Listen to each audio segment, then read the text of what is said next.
And French Friday Live. We're here again at Friday at 8:30, and every week I'm surprised that it comes around so quick. But great to have you with us, Michaela. It's great to have you with us. Thank you for joining this morning. How are you doing? Oh, thank you for having me, Anthony. I'm really thrilled to do my first live, Yeah. my first ever live. So fingers crossed, I'm gonna keep up to the expectations, No if there are any. expectations. You'll do amazing, and you're just finishing off your dissertation, aren't you, on your master's project, which sounds like a really fascinating project that you're getting stuck into. Yes, it's true. I do that, and actually, as obviously the conversation this week it's going or every week with Bailey and French is going around. What have we been up to and what has happened. Yes, it's I'm on my last leg, and this week it's very intense because next week comes the deadline, and Really? alongside different projects, especially looking at career. This week, actually the main topic of my working week has been career coaching, and Mm-hmm. my project also looks at career progression of women within Mm-hmm. male-dominated environments. So very very topical, everything linked into each other. Yeah, really interesting. um, and yeah, so yeah, I'm this is my headspace at the moment. What about you, and what have you Yeah, been up to? it's a really good question. And like you say, it's been quite a busy week. I've had more than ever, more time face to face this week than I have done for the last like 2 years, which has been amazing. Wow. So it's been great to get back out into the real world and away from the virtual space and not just see people in 2D. People are actually 3D. Who would have thought? And Oh so, wow. yeah, it's been fantastic. And there is a key topic. There is a key topic around, well, two things. There's a lot of change. There's a lot of merger and acquisition restructure. There's a lot of just genuine change in teams, new people joining teams, a lot of that kind of difficult conversation potentially, or just conversation that may be a bit out of your comfort zone because you're face to face suddenly with someone and that's a bit uncomfortable. So it's been really interesting hearing the term difficult conversation. And actually, it's not just difficult conversation, it's conversation more broadly. How do I have a conversation? How do I give feedback that lands well? How do I have a conversation that's just, hey, how can we work better together now that we're on this team together? So it's been interesting. But your topic's really interesting as well around people resigning and people moving job roles, Mm, having that opportunity. We continue to see that, don't we? It's absolutely, absolutely. And it's really interesting. You mentioned you went into offices and you started meeting people. It's quite a transition, isn't it? How that's quite. And talking about conversations, and whether they're difficult or just conversations, it's a transitioning from behind the screen in your flip flops or whatever they are, slippers. well insight into what you're wearing. Well, exactly. So so how did you find that? How how how is it for the people you were with? How do they find it? That would be an interesting point to sort of look Yeah. into. And for the first time, it was the first time I've gone into a big building where loads of people have gone back to that particular building, and kind of you look around and you have people in little teams, little group huddles. You've got the water cooler conversations happening. I just took a moment to just observe what was going on and what interactions people. And I don't know, this was happening before, but definitely there seemed like there was more conversation around each other and people's personal lives. There was definitely the conversations that I could hear was actually less about work and about each other and how are you feeling about that and how did you respond to that and maybe that's some skills that we have actually learned over the virtual space that we're now bringing back into the face-to-face world. But it was Mm, really interesting, and maybe it's just a bias. Maybe that's why, like, I'm thinking it, so therefore I'm seeing it. But I, perhaps. but I do think there is something there. That there may be some skills that we've learned in this virtual world that we're bringing into the face-to-face world, and I think it'll only do us the world of good. Perhaps. So, what if you were to? to look at what you observed. What were those? What were those potential skills you potentially observed through your perception? Well, it was really interesting. And obviously, I was only there for sort of 10, 15 minutes, just observing and listening in this hall of people who are busy about their days, and you only catch glimpses of conversations, right? But it was just a little bit more from when I've sat in those buildings before, and this was obviously when everything was opened up. You know, people would be a lot more task focused. It was much more, right, let's go and grab a meeting room, let's go and do that thing, or they'd be talking about a work topic. And what I did notice, there was a lot of talk about family. There was a lot of talk about kind of how do we just work together? What do you prefer to do, and how do you prefer to work? How have you found the last few weeks? And I think potentially that was because not everyone's in the office full time. So I think there was a lot of, by the sounds of it, there was a lot of returning colleagues. You know, there was a lot of returning people that people hadn't seen for a long time. So there was maybe that more human connection that was going on, but just rebuilding trust, rebuilding that respect. And it was just really nice to hear those kind of conversations happening. And of course, that we know those conversations are not unproductive. They are actually very productive for people to have, and we should be encouraging it. Absolutely, it's about learning about each other, and you know that sort of brings me to the idea of perhaps within these teams you've observed some people have just joined the teams within this long space. It's very unlikely that that isn't the case. Mm-hmm. And I'm just curious, how do people interact? And I don't have a first sort of uh, um, first line experience, so to speak, of that, but I'm really curious now that you mentioned it. How might people sort of react to having had a relationship, built a relationship through sort of the virtual space, and then all of a sudden seeing how tall you are, how Yeah. Yeah. And it is, it's all of those things, you know, you have this view of someone based on, and I've loved kind of the virtual space because you get to see people's bookshelves, you get to see what's on their mantelpiece, and you get to see, you know, when the birthday cards are up, you can see it in the background and you can connect through that. But it is a very different connection, isn't it, when you're face to Mm, face? absolutely, absolutely. And then obviously, yeah, it's that very special um sort of beyond physical, so to speak, connection you do make in a physical space. I mean, as facilitators, we know very clearly that that's the added value of the chemistry in in the room. It's a really good point, isn't it? And we talk a lot on this Friday Lives about how you create that sense of belonging, and Mm, it's a feeling, and it goes beyond just kind of inclusion, where you feel like you're included and you feel like you have a place here. It's just a feeling that you have that chemistry with people mm, around you, you know. mm, mm, And it's trust and it's respect, and those things can be built over time. And I think mm, there's a lot of intention for people. There's a lot of positive intent I'm finding in a lot of the conversations that I'm having, where people have gone away and met new colleagues for the first time. There's that real, I really want to have that positive intention to go and build mm, that chemistry. I know that that's not going to be necessarily easy, but I want to go and have those conversations. mm, The difficulty is, well, how do I then, you know, maybe when performance is not quite there, or maybe when I have to give feedback because I just see it and I think it would really help that person in their career, or I just want to give that feedback, but I don't want to ruin that human connection that we've been really positively building together. I think mm. that's been an interesting tension that I'm hearing from clients at the moment. That's really interesting. And do you think this is because of the whole transition or this whole sort of in between spaces situation, or it's just something which normally happens? Because let's face it, before COVID or before the pandemic, before the virtual, situation came into our lives, difficult conversations were on the top agenda of leadership and leadership development and Yes. leaders' nightmares constantly. It's at the core of um, you know building relationships within your team and with people broadly, with your stakeholders.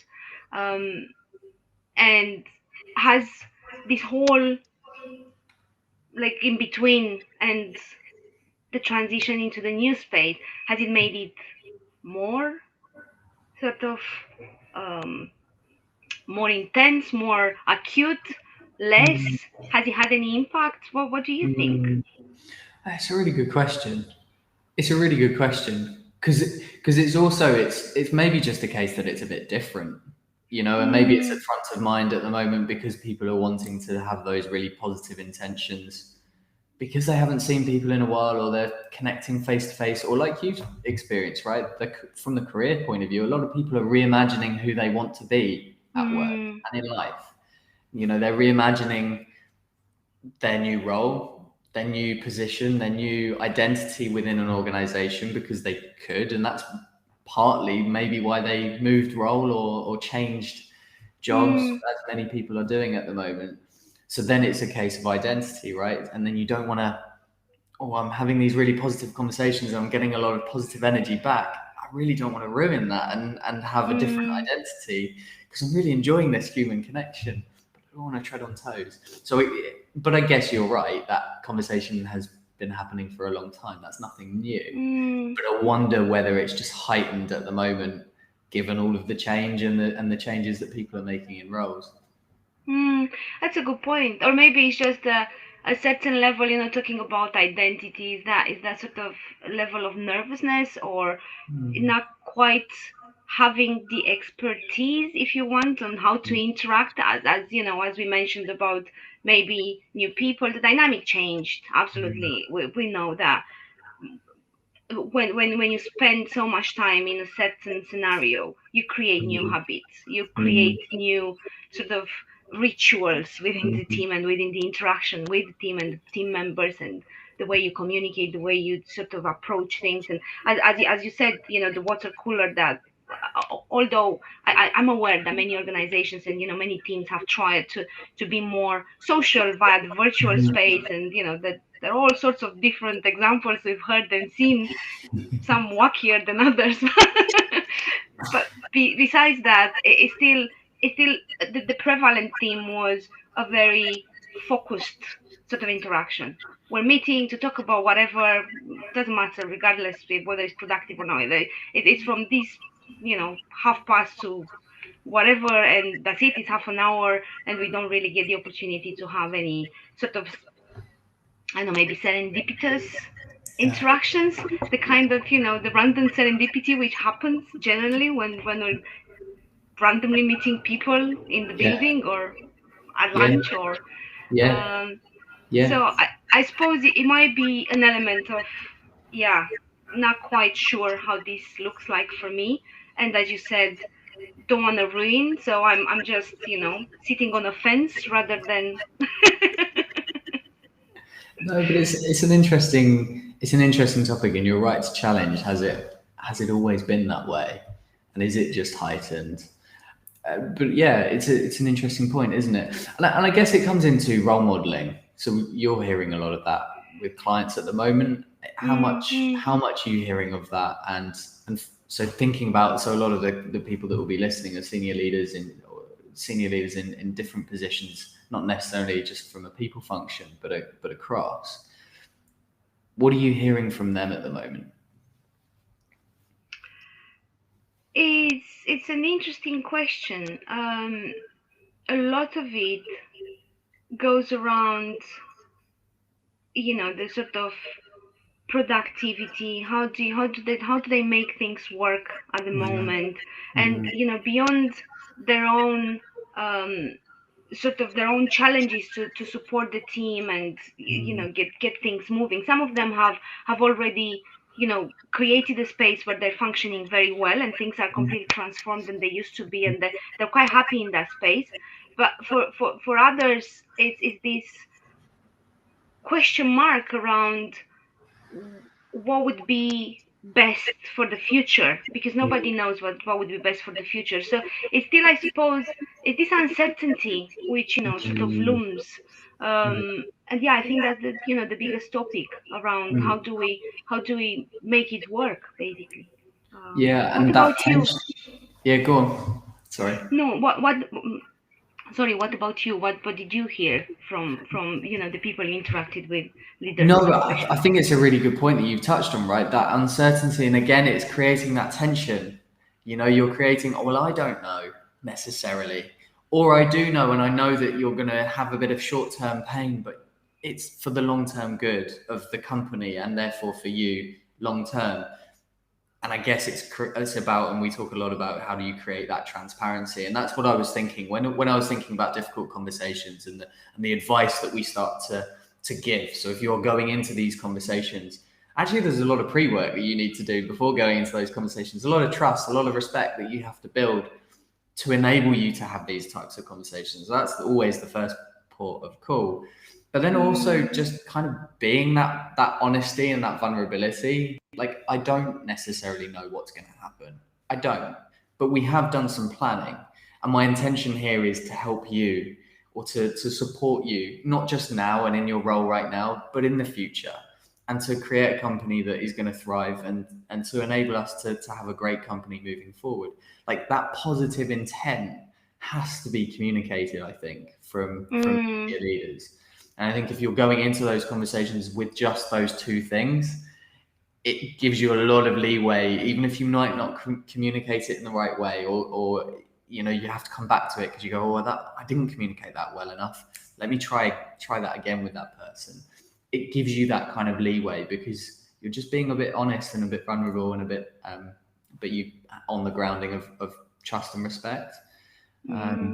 So I definitely think those 2 points are really important. And then obviously, as you say, once you build that trust, then it gets into that space where the other person is more able to share more of what's really going on.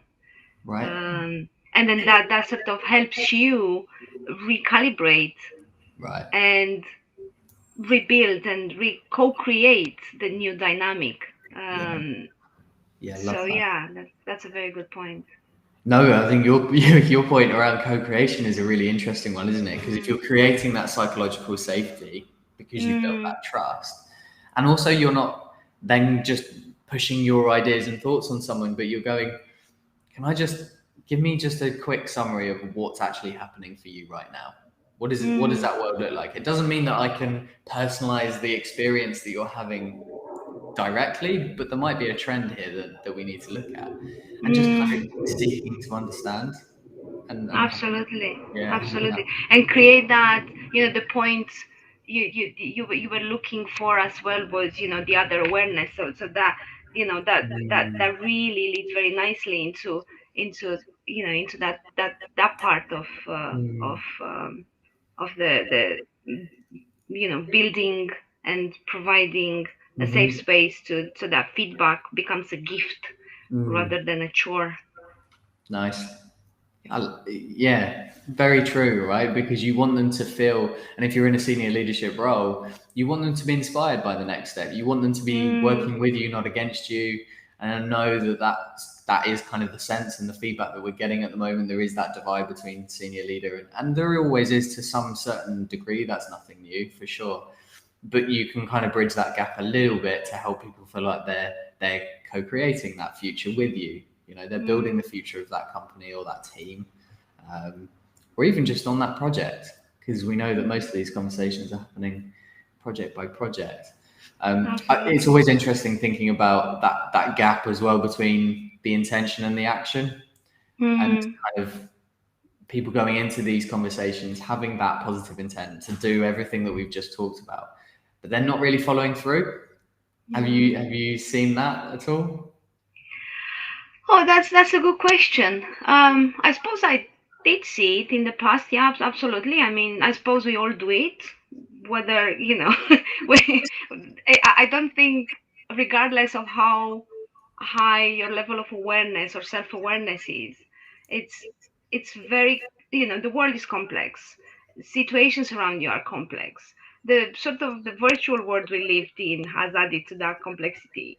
I'm not even touching upon, the complexity of some people's lives, working at home and having to homeschool children and look after, millions of extras. tasks and people, and so life is completely complex. So obviously you might have a good intention, and I don't imagine anyone wakes up in the morning and say, I'm gonna screw my day up today and I'm just gonna go having a a really bad conversation with someone. Really want that. I don't think Really that want ever that bad experience. Just feel it today. But bringing this whole contextual situation to in mind.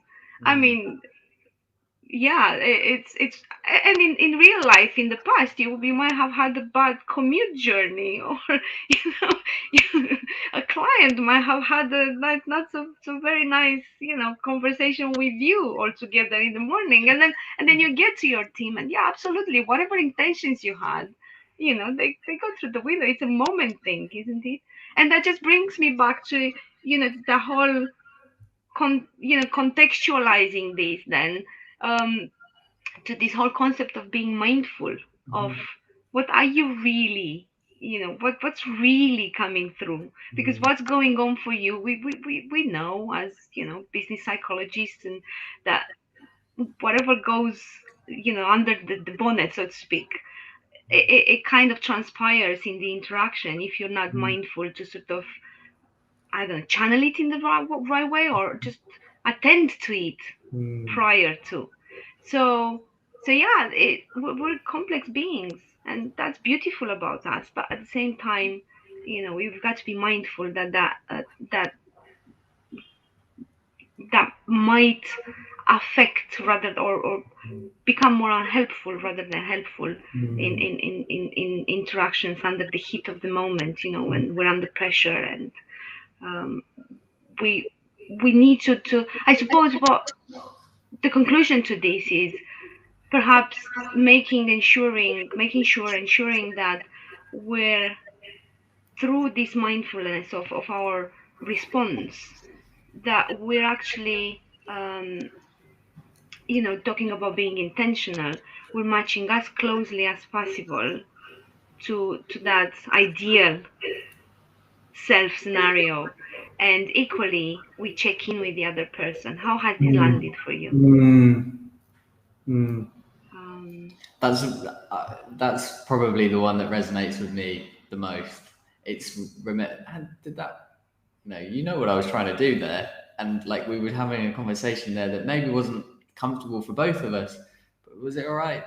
How can we improve that?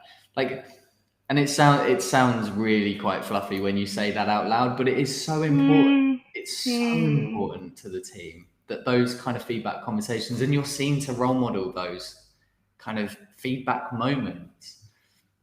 Something else that really resonated when you were speaking was around being mindful and having that really attentive kind of presence. You're not worried about what's happening tomorrow, what's happening in half an hour, what's happening in your next meeting. You're being thoroughly attentive in that moment and really picking up on the subtle cues of the other person, and really paying attention to them, and also vice versa. So it's not always, we always say this, the onus isn't just on the leader, it's communication's two-way. Absolutely. So yeah, really interesting when you put it in that context that you did. It takes two to tango. Exactly, right? Yeah, and every interaction is actually a dance. That's how it is, isn't it? It's, and I can see, I can hear some of the very highly pressured time pressures and all sorts of tasks pressures, and the world madness pressured leaders saying, yeah, right, it's hard. It's really, how do I do that? Because I'm on a roller coaster all the time. It's hard. So yeah, it's there is no answer, but I mean, there is an answer. We have all sorts of tools, and there are tools to do that, but there is no answer for that specific scenario of that specific person. And it's having the courage, the individual courage, to actually sort of say, okay, what would work for me right now to do it in the best possible way, and have this conversation, take for whatever it's the next 30 seconds or 1 minute, how can I do the best with these minutes together? But yeah, it takes a lot of energy. It's true, it's taxing. It is taxing. Yeah. But it's rewarding. Sorry. Yeah, no, I was saying it's rewarding at the same time. Sorry. Yeah, your mindset to it. This is a dance. This is part of life. This is part of work. Almost even just having that mindset is a really interesting one. It's kind of you're entering into both of those conversations, going, "Hey, let's do this together. This is cool. Let's experience this together." And neither of us want this to go badly. Let's face it. Like you just said. Yeah. You don't intentionally, or I don't think people do. Maybe there are some people that do. I don't want to judge. But absolutely. Most people probably don't get out of bed and go, "I really want a rubbish day today. And I definitely want a rubbish day with that person. So let's make sure that conversation goes as badly as possible." I don't think that's the case.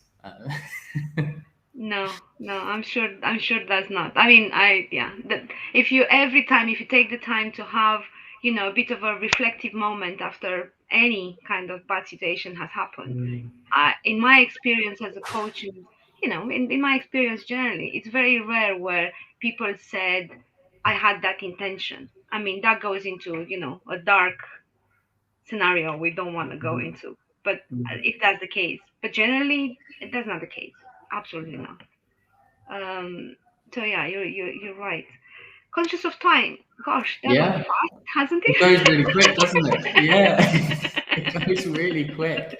But it's been really good speaking with you, and thank you for your inputs and everything that you brought to the table today. I really appreciated it and really enjoyed it. I always enjoy these conversations. So. Me too, Anthony. It was a really nice. I might do another one in the future, and we might talk even more. I mean, more. No, it was a really, really insightful topic, actually, and very, I hope, topical.